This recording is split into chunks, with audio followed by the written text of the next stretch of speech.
各位观众朋友，大家好，欢迎收看12月初2 AM 新闻，我是嘉豪。中央提出1.25条的国防特别条例，今仔日伫立法院的听书委员会，和南北两党以人数优势动落来，未排入去院会议程。在野党是要求总统赖清德呢，就要先去到立法院进行国情报告。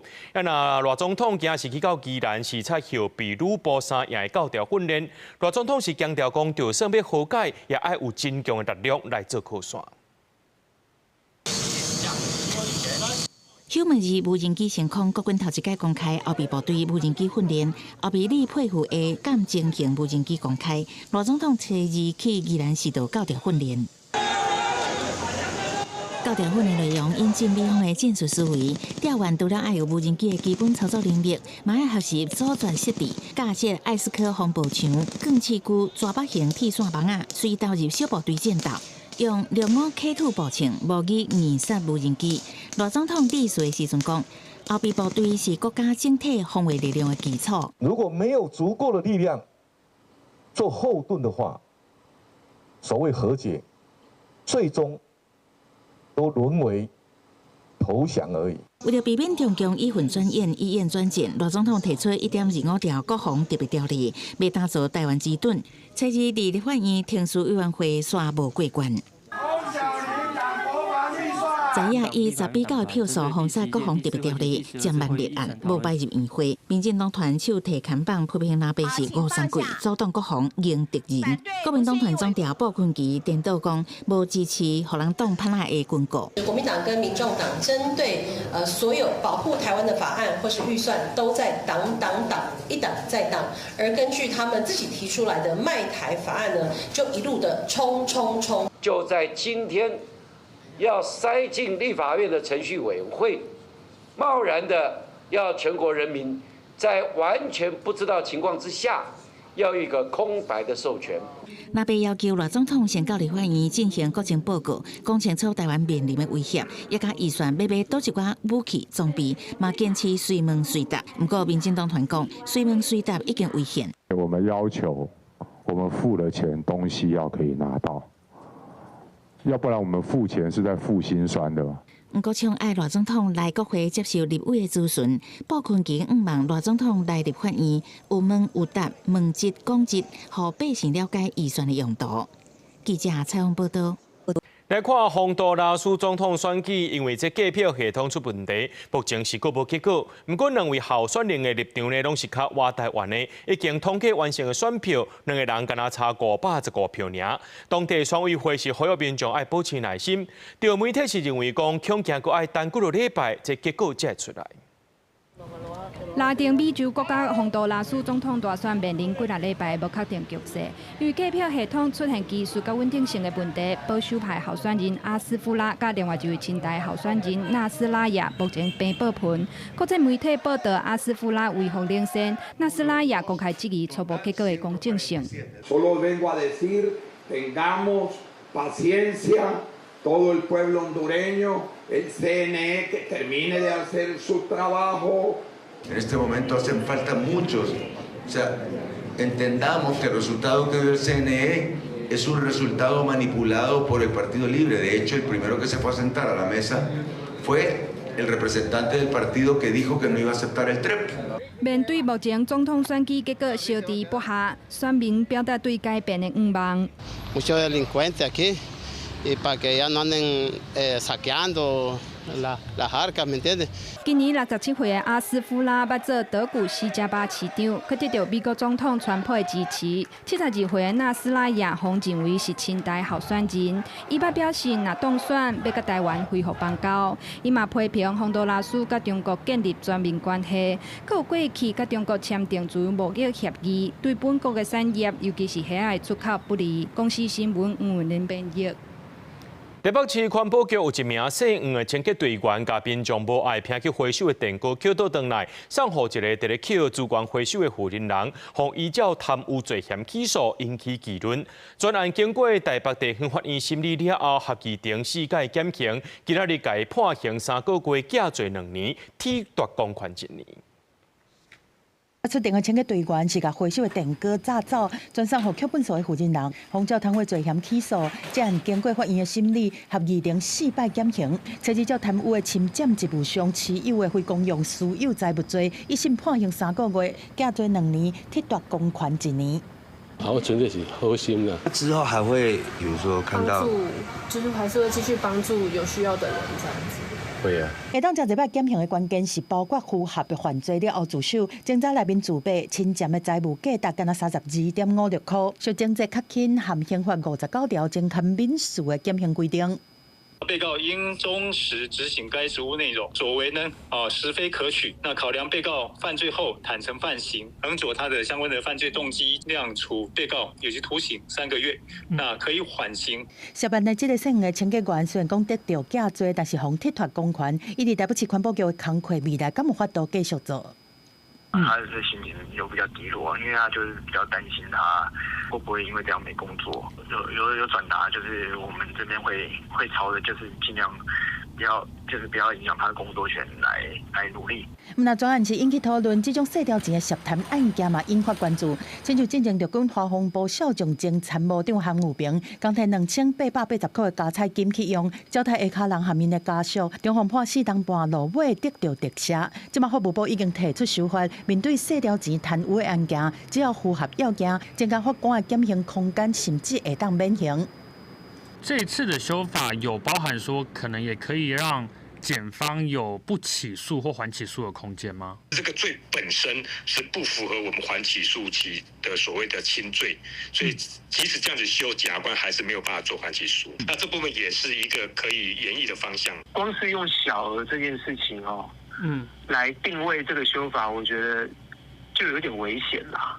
不要说只有小额，然后它其中还牵涉到就是危害，还有恶性，还有它是不是为自己或他人的私利。相关的修正草案已经伫咧行政院审查，但是法务部强调讲，这摆的修法的内容并无去修改检方起诉裁量权的范围。记者综合报道。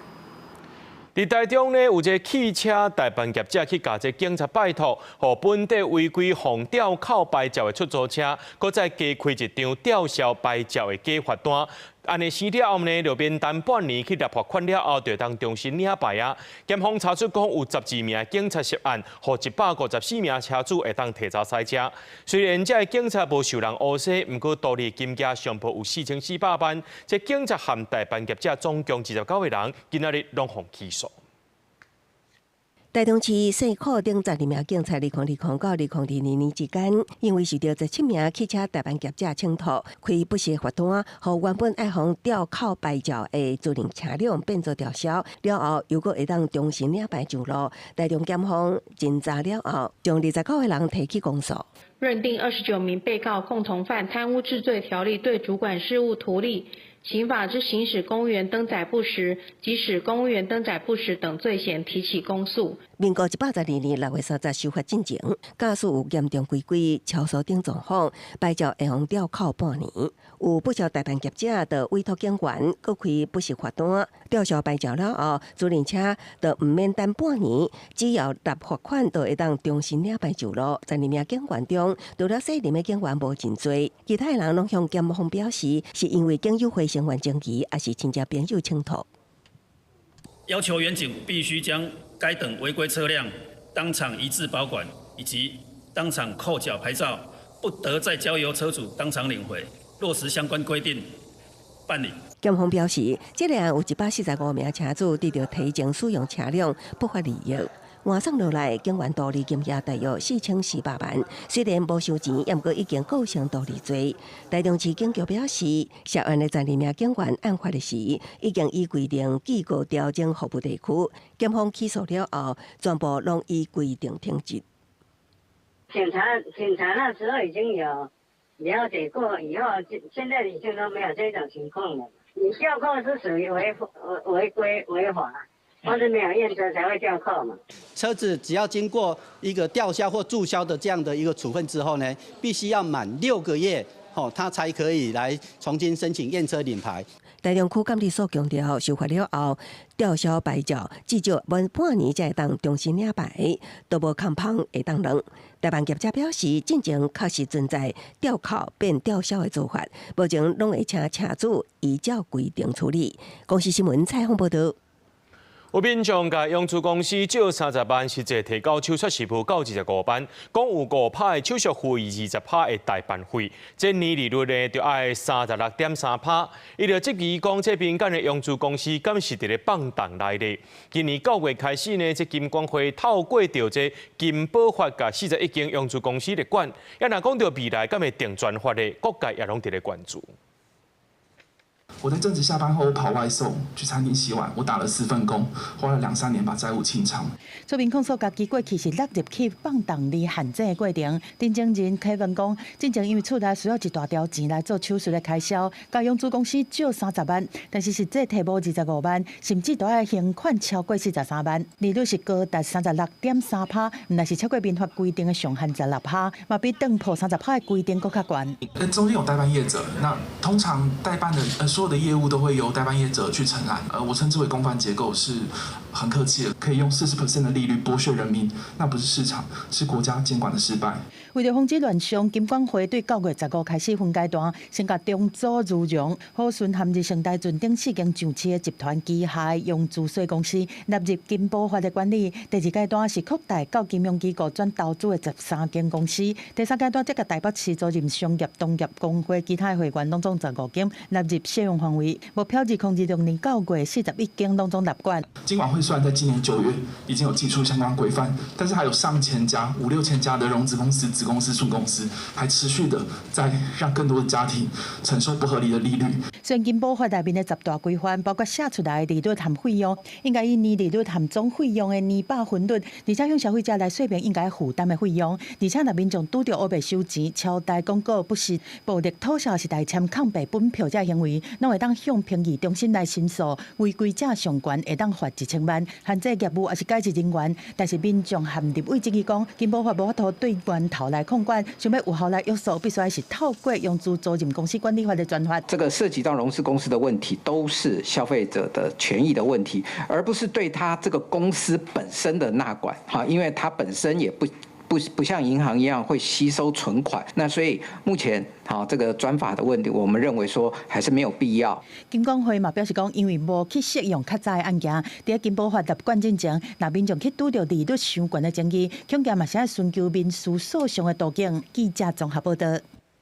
台湾高铁早起通讯系统各样，这中昼11点才受理复驶，真侪车帮拢慢分慢超过60分钟，有2000人受到影响。高铁表示讲呢，会照规定来退费，若准慢分超过60分钟，就会全部退钱。列车慢分才到，月台顶大会升梯排队等待，早起9点19分，高铁发生通信系统异常，全线营运都受影响。随启动闭环机制，由高车站接着控制列车运行。受这个影响，有列车把临时停车。我们是在苗栗后龙嘛，刚好在山东那边停下来。有停下来？对了，停下来，停了大概10几分钟吧。就离开新竹以后，这中间就停了，停了20分钟。有旅客为中部就罢，到的时间延迟大约半点钟，来到台北车站列车看榜，路人就罢，几啊班列车拢显示延迟。高铁交通广播各前派人力协助旅客。旅客非常抱歉，由于通讯系统异常，耽误您的时间，敬请见谅。高铁公司表示，会依照旅客运送契约办理退费。旅客到目的地车站时间，若比时刻表规定时间慢30分钟以上，无满60分钟，退函实收票价50%；慢60分钟以上，退函全价票价。实际原因不知道，对，没有讲。对，就行程就被影响。对，有被影响到。基本上就是配合高铁的运作了，因为不然就是搭捷运自己过去的。为少商务旅客行程受到延误，高铁公司表示，紧急取消了后，应伫10点49分修复完成，各车次渐渐恢复运行。这件通信异常事件造成大约4班次延误超过30分钟以上，影响大约2000人。公司新闻采访报道。屏东中地一搭工地有民众检举讲有工人无绑这安全绳啊，人就下伫咧房屋顶头，做伙对3楼悬掉落来。这劳动部早起去到现场路检，要求工地先停工，调查了后有机会上悬罚到30万。吊车准备要甲房屋对3楼吊落来，不过详细看，房屋面顶煞坐一个工人，伊无绑安全锁啊，就安尼随房屋做伙吊落来。要到位的时阵，工人阁像咧骑马共款，哪坐哪摇，拢毋惊无细枝落落来。画面看起来真惊人。问工地其他的工人表示，这个行为无妥当。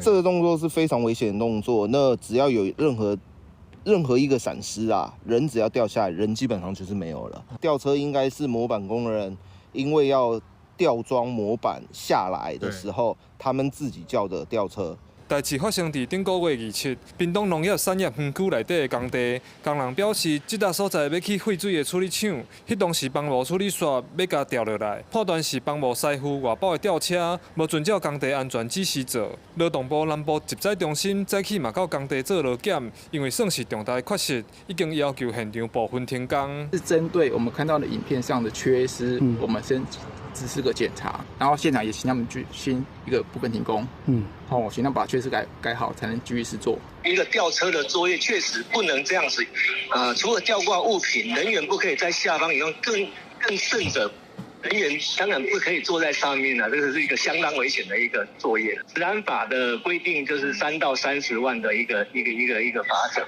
南部集载中心表示，目前吊车已经无伫现场，若调查是事实，会照违法的比例开罚。嘛提醒施工人员，千万唔通一时好耍，就无注意工地安全，摕家己的性命讲算笑。记者柯明哲，屏东报道。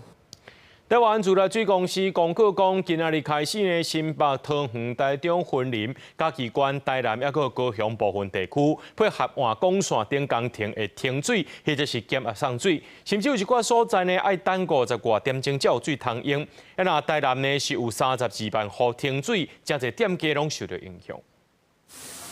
先甲遮喷水了后，才阁落去起泡，听到要停水消息，这间汽车美容店本正一天10几台来洗，单剩1、2台，业者甚至让旁使警察车来洗。主要因为初一透早9点到半暝12点，台南18区要停水39点钟，那洗车业受到影响，毛被饮料的拍算卖偌济算偌济，卖甲无水就休困。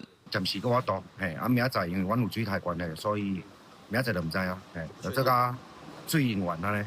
经过雾状的，所以它的用水会比较少，不像我们在用水桶啊，或者是用水管啊，我们在洗车会造成很多的水的浪费。用完的话，就是可能就是以休息，那或者是以做室内的车子内部的整理。这回店大停水，主要因为台湾自来水公司要进行稳定供水、甲强化供水轮性工程。那停水范围上大是东区将近40里，这阵人口上侪是大地理活动中心、外口设临时供水站。公所嘛推高车衫中岛过后会进入高峰。取水的状况，民众非常的有踊跃或是有排队的情形，我们也会随时的联系我们的自来水公司能够随时机动的过来把水补足。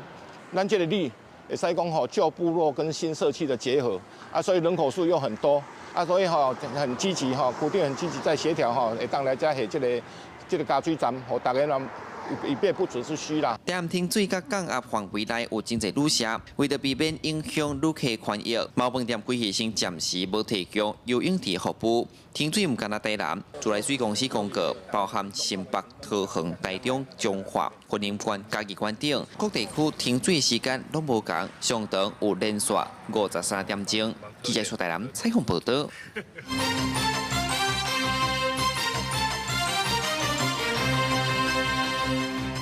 为了要防止这非洲猪瘟，农业部按算2027年开始全面禁止用喷饲猪。目前还有400外猪条也是用喷伫咧饲猪的。农业部今日要请各地猪农来参详，有人认为讲爱随禁止，不过也是有人反对。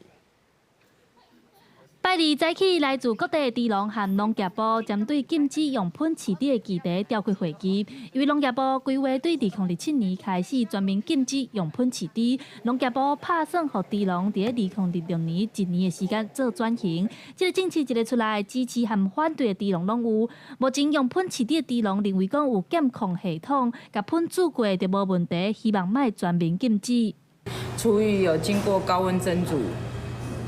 再来给猪吃是最好的去化，也希望中央可以给那个养猪户一条生路。不过，姚智龙非常赞成，认为农业部根本就无需要等到2007年才实施，进前国内标出来非洲猪这时阵，就一定看出来问题，即马就要全面禁止。坚决反对厨余再度进到我们的畜牧场，不要说1年的漏入条款了，根本就不需要了，已经处理那么久了。对此，农业部是回应这个政策也未定案，因为目前国内各有8个县市无全面禁止，所以才会开会，希望听各界的声音。刚喜胜确定？没有啦，就大家先征询地方跟相关单位大家的意见。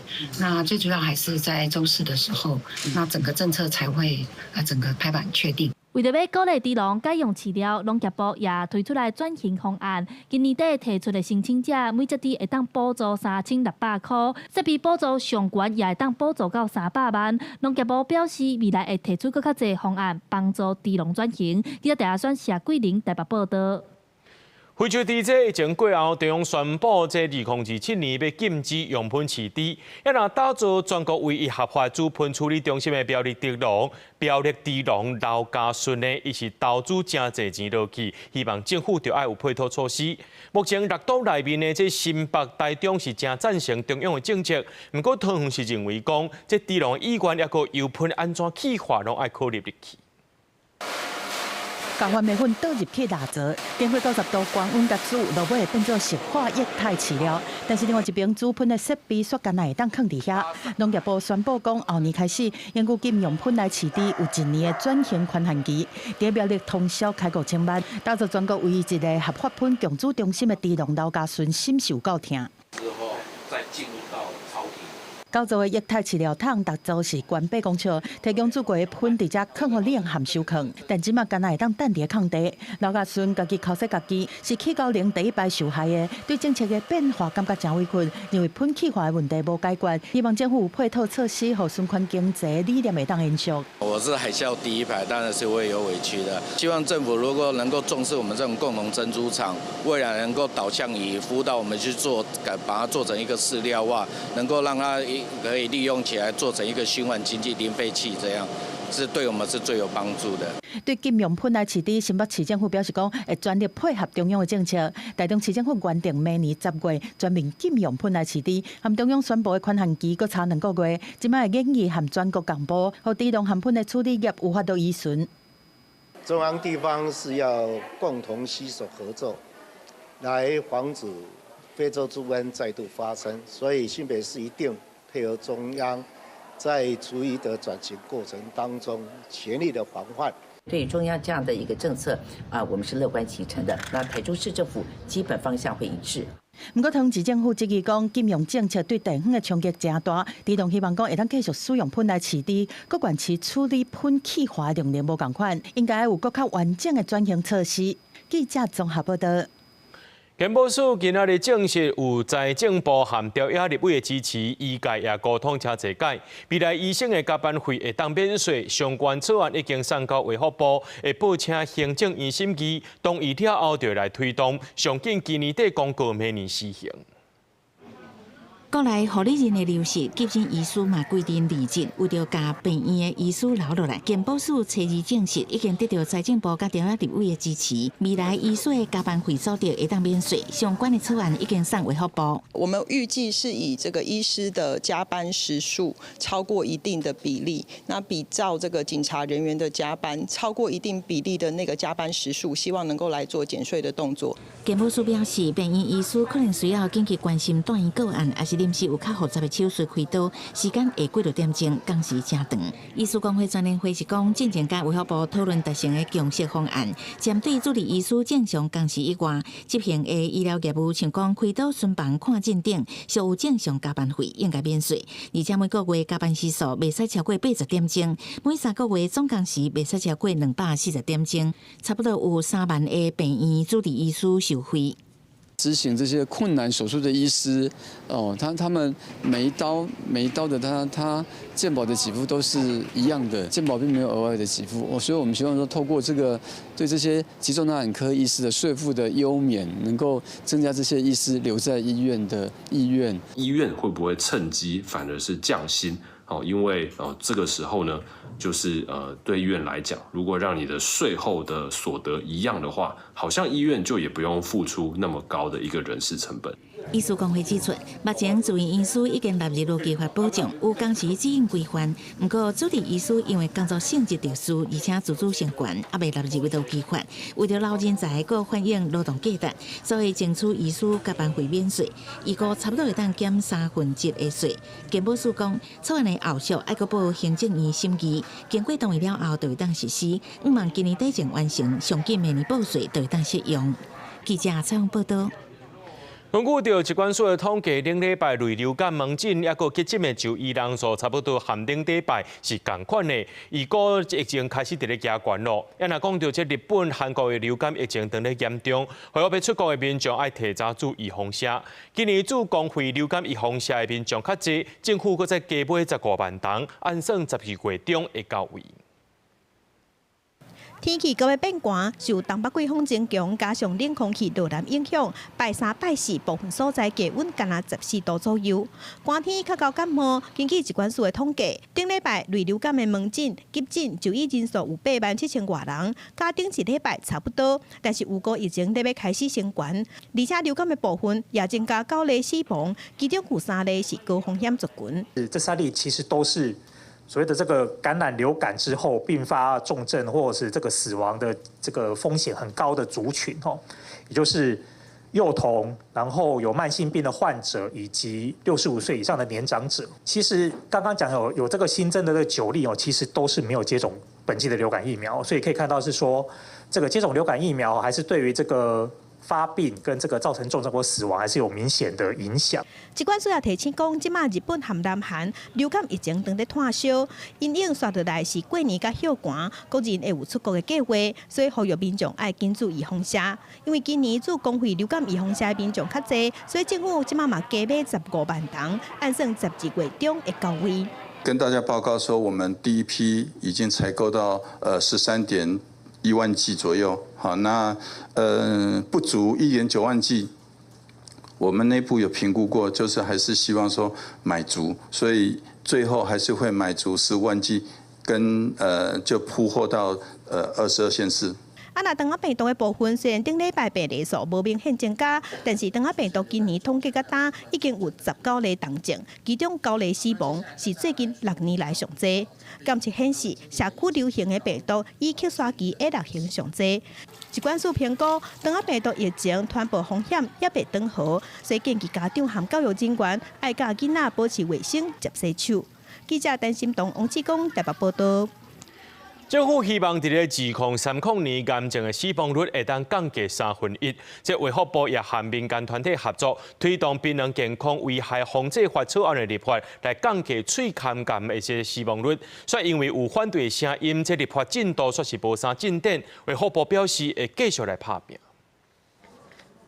会当看到各县市拢有推出喙腔癌防治的海报，这是台湾槟榔甲喙腔癌防治联盟发起的。联盟表示，步槟榔和喙腔癌有真大关系。伫防治这部分，目前已经看到发生率有降低，也个死亡率也无明显下降。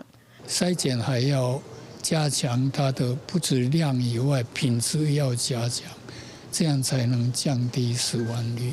筛检以后的这些阳性个案的追踪处置，这个也是很重要。目前卫福部也有研议槟榔健康危害防治法草案，要求槟榔摊爱登记，嘛限制伫特定所在袂使播槟榔，亲像伫游览车顶。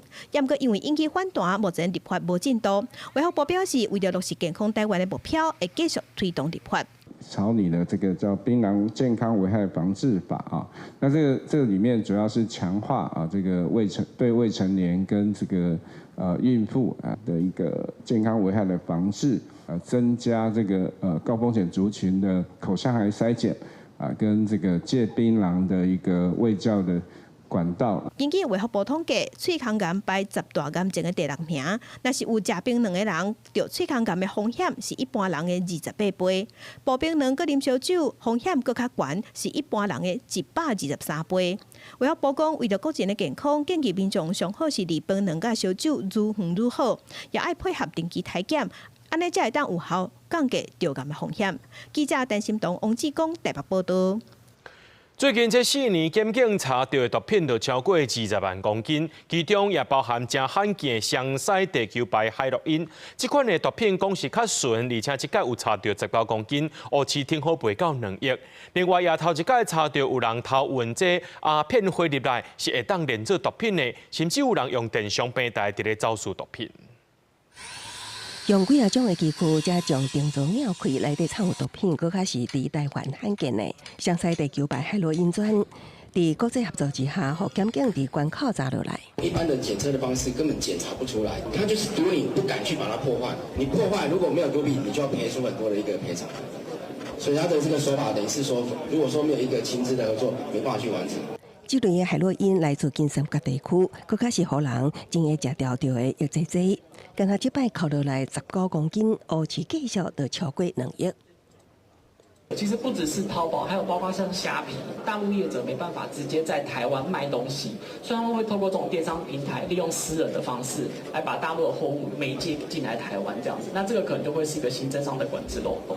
同款走私毒品，检警也查获有不少人士，就突破一云将毒品身躯原料藏伫大批货柜，就连电商平台，拢加做运毒管道之一。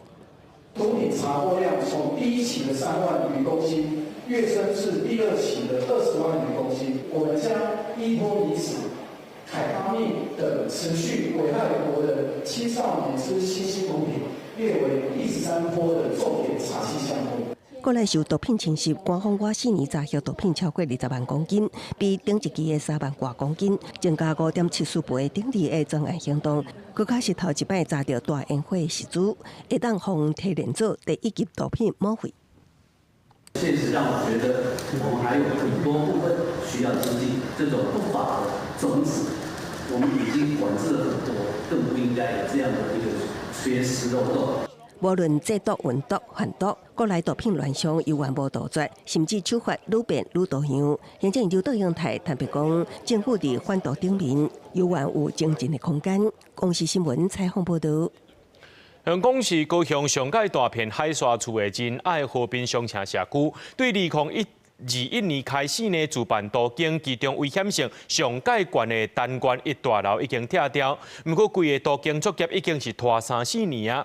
中机关要求市政府要提出明确的做法。让副市长是表示讲呢，会交予新成立的高雄自助中心专权处理，不论倒一栋大楼，只要提到一半的同意书，就当随来做。大概4米而已啊。4米咯，你这地要安怎去？理事长毕业的南回那讲，因为欠卡路占地2700多平的仁爱和平商社社区，若是要登记，一定要做规办。高雄的仁爱和平商社社区拢总共249户，互人讲是高雄上大片的海沙厝，其中厝壳损害上严重的单元1，已经伫2022年先拆掉，剩落来100多户，却因为住户、建商以及土地产权的问题超袂好势，甲单拢无进展。看到这个厝愈破愈严重，有议员表示，这件代志已经拖3-4年啊，市府应该爱有更加积极。明确的做法。和平商城好，因为它自办都更，那我不晓得公部门还有没有介入的一个力量。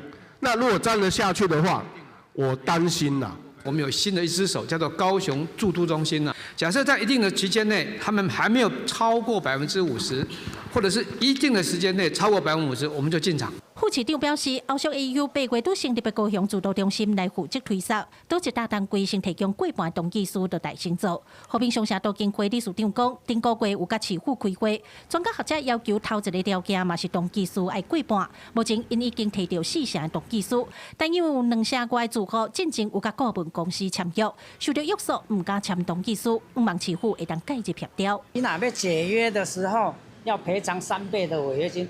因为因签的是已经因先10万给因啊，你搁赔3倍，所以他们不敢解约。理事长强调，当初有超过9成的住户登记，和平商社才有裁掉主办途径。目前上大的难关都是卡伫私人契约的部分，望市府相关单位会当来斗3工，互因会当赶紧有一搭安全的厝通好生活。记者邝家族邱用高雄场报道。早起有一阵，这花莲光复乡合作社灾民去到行政院抗议，因是认为讲目前临时厝的设计有问题，保护的安全也有记录。因是呼吁在地若准备重建，就爱互民众来参与。行政院是答应讲，伫咧3礼拜内会去到当地举办说明会。花莲马太阳溪帮山湖的灾情受创上严重的光复乡佛祖街的灾民，佫一摆来到台北，伫行政院门口口表达诉求，呼吁中继处毋是临时收容的，爱听地方的声音，符合灾民的需求。我不知道是不是搭建完毕就可以直接入住中继屋。第一阶段只有41户，10户共用一个厨房。如果不清淤掉，将来我们要怎么回到我们的土地上？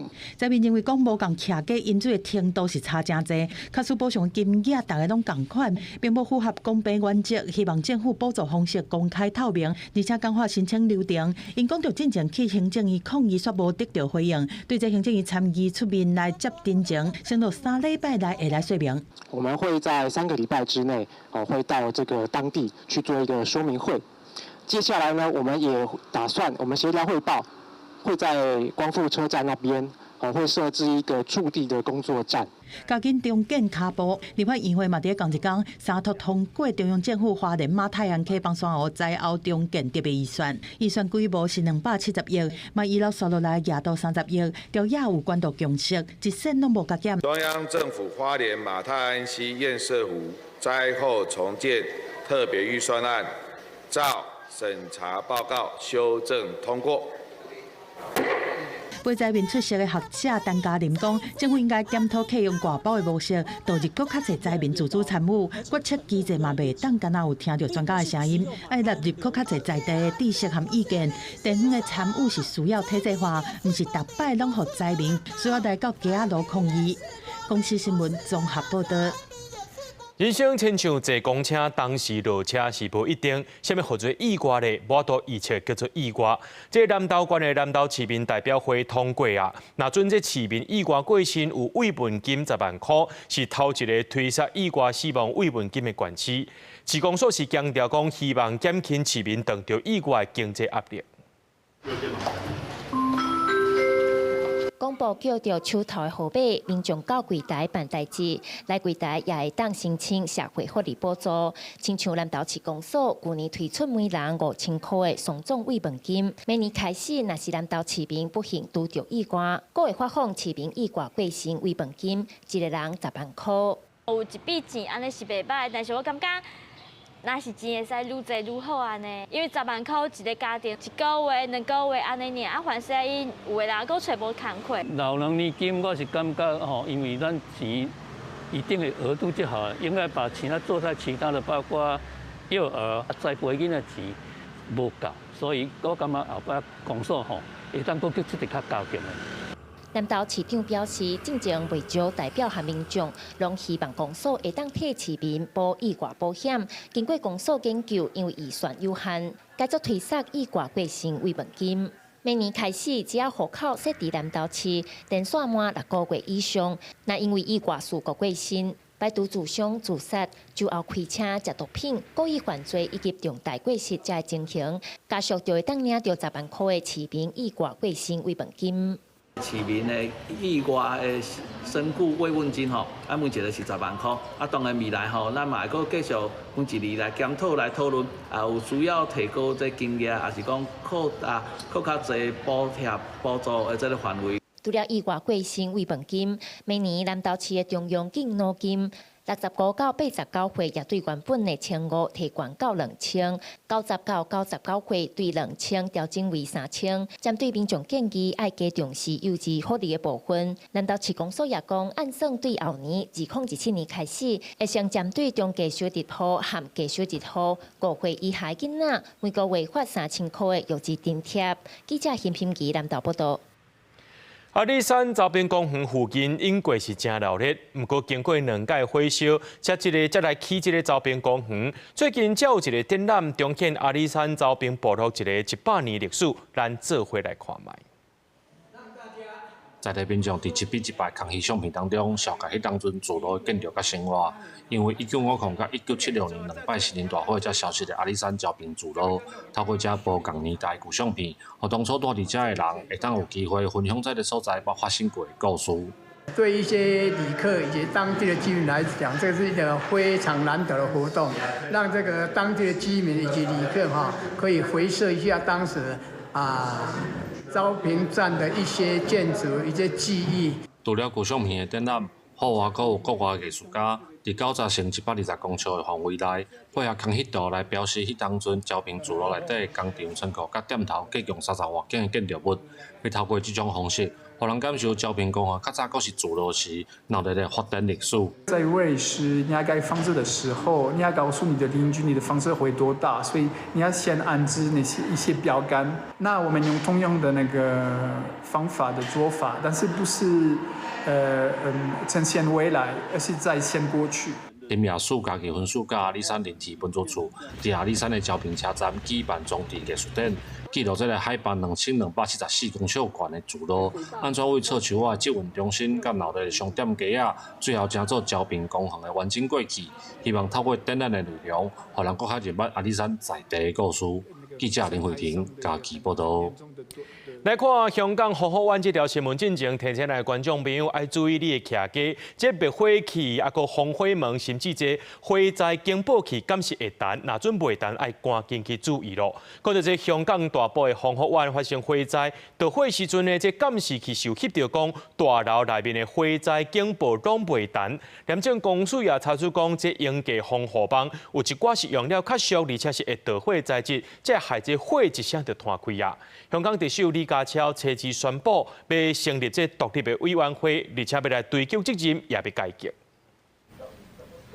香港特首李家超车日召开记者会，针对红河湾大火事件宣示彻底调查改革。Therefore, while criminal and fire investigations are proceeding continuously, I will establish an independent committee to conduct comprehensive and in-depth review to reform the building work system and prevent similar tragedies from occurring in the future. 李家超讲，独立委员会会由一个法官主持，检视导火加快速弹开的原因，也会全面改革关楼、消防加建筑翻新系统，防止招标、用料、安检每一个全面系统性的漏洞。另外宣布，初7立法会选举如期举行，方便推扫大火了后的相关改革。红河湾一寡住户伫投讲，火灾发生的时阵，警报器完全无响，网络顶原来有流传防建告内部监视画面，显示有查甫住户伫市警铃。甚至用镇定的物件伫卡，警铃一直拢袂响，搁再引起众人的生气。消防检查初步发现有8栋大楼的警铃无法度正常运作，系统虽然无关，毋过却袂当出声，会对承包商采取法律行动。若是维修工程原来互人亚讲有不法内幕，廉政公署初一公布的调查结果显示，大楼外壁包低价的青色防火网，今年7月因为风太受损，包商就去买上俗，毋过无下防火标准的防火网替换，搁另外买合格的防火网，整理开互人客早加楼站来抹片。地书在后第一时间调查结果合格，后续查验所有区域的样本，才发现愈悬楼合格率愈低。廉政公署批评因这个行为可耻。目前红河湾的大火已经有13人因为涉嫌误杀去予警方逮捕，另外有12个人牵涉到贪腐去予廉政公署逮捕。初二等外媒询问李家超是安怎发生这么重大火警，特首也毋免落台，嘛关心相关的学生囡仔互人掠去的问题。李家超表示，各国拢会有火灾，强硬表示无用阮有人趁机会要制造动乱。公司新闻是会中编译。美国要求委内瑞拉总统马杜罗爱离境，路透社指出讲，川伫咧11月有打电话互伊，喊伊讲伫咧这个拜国进前呢，爱流亡去到第三个国家。若无呢，美国就会提出经济制裁、刑事诉讼、军事施压等等。这个消息一直传出来呢，马杜罗就随上街头，和伊的支持者伫咧首都抗议，讲因的捍卫国家袂受到这压力，就来退让。委内瑞拉总统马杜罗伫总统府外举行集会，伊亲身出面对支持者宣布，绝对效忠委内瑞拉人民，嘛强调委内瑞拉经过20几礼拜的侵略，根本就是心理恐怖主义。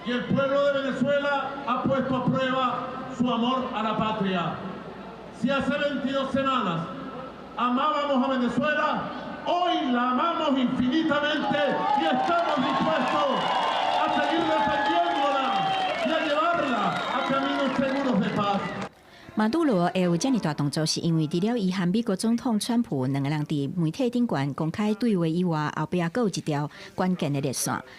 路透社真侪消息人士指出，川普伫11月2日和马杜罗通话时阵提出一项最后的提案，限伊1礼拜内接受离境安排，前往第三国流亡来换取美方撤销部分指控甲制裁。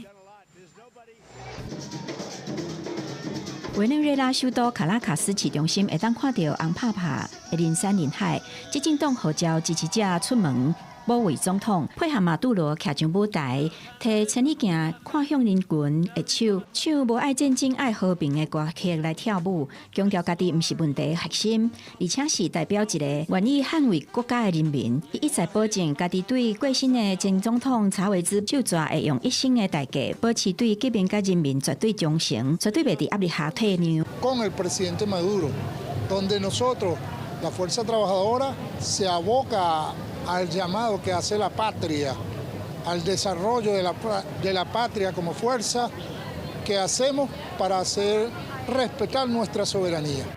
同一个时间，美军伫加勒比海附近的存在感嘛愈来愈强。美军的战机和运输机伫波多黎各罗斯福路的基地起降。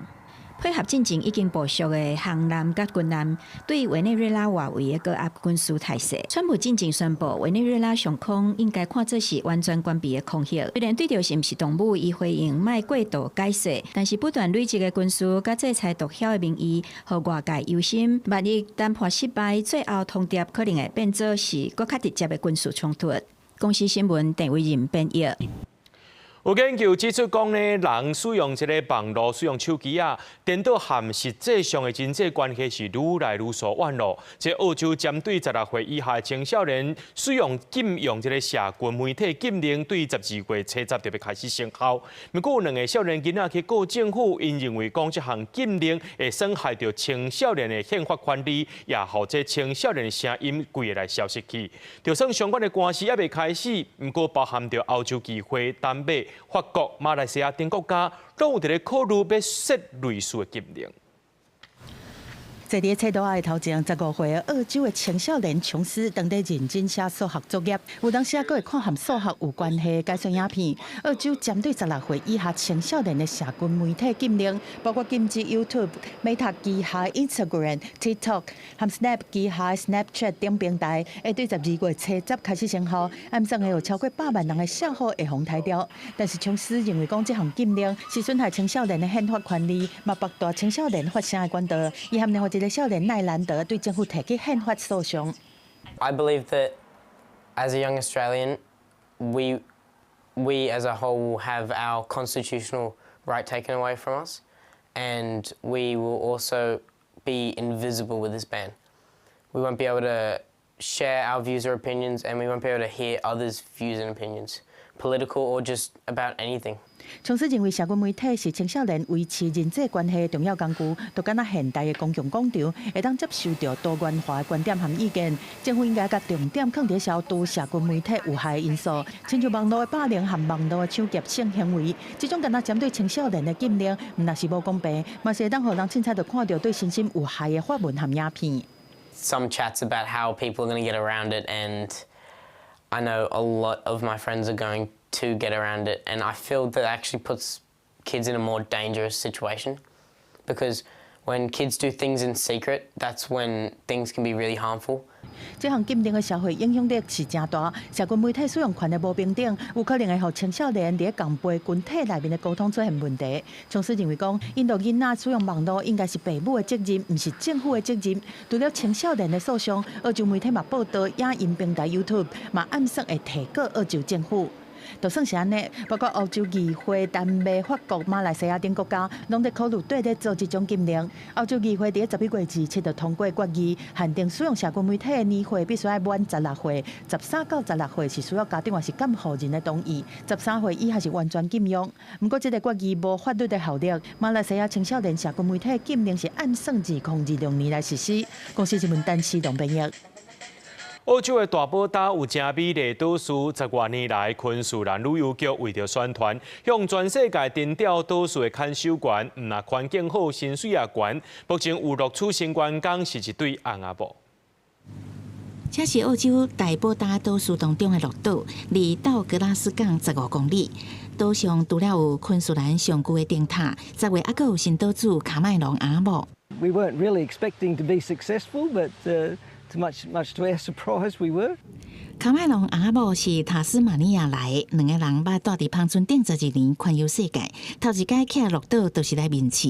It was smaller than I thought, but honestly, I think if I had a step counter, I would be doing more steps on this island, walking around, raking, checking, than I would at home. 住伫水甲敢若明信片的岛屿1年，听起来真浪漫。现实却是校长爱兼讲经，维修基础设施、扫便所、清杂草、协助旅游的营运、统计鸟的数目等，工作的范围是包山包海，而且全年无休。You have to be reasonably resourceful because there's no big hardware store just down the road. 换一句话讲，要做岛主，唔但爱食苦，固然还佫有手工的能力，同时还佫有保育的经验，因为落岛的海蟹有超过150种船乌搭。It's a very, very significant spot internationally because of the research that's been done on the reef out there. 唔但是创水味的好所在，落岛1年四季鸟仔拢真济，鸟声唔捌停过，暗时大声甲那亲像够响乐，所以经营岛主良心建议，困的时阵会记得耳仔爱踢起。It's a phenomenal island in terms of just how much variety. In seasonal life, there is both marine life as well as the bird life. 过落岛1年薪水偌济，即个官方无明讲。根据前几年的合约，年薪差不多新台票200至250万。不过，一旦挖进岛屿生态机会是无价。I'm a person who believes if you sit still for too long, you get old. I'm just not ready to get old yet. 公司新闻林义主编译。咱做伙来看明仔载天气。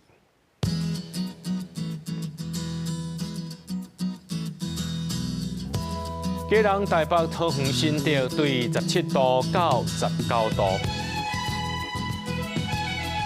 苗栗台中彰化南投云林对17度到23度，嘉义台南高雄屏东对18度到27度。宜兰花莲台东对17度到24度，平湖金门马祖对14度到22度，还有未来3天气象。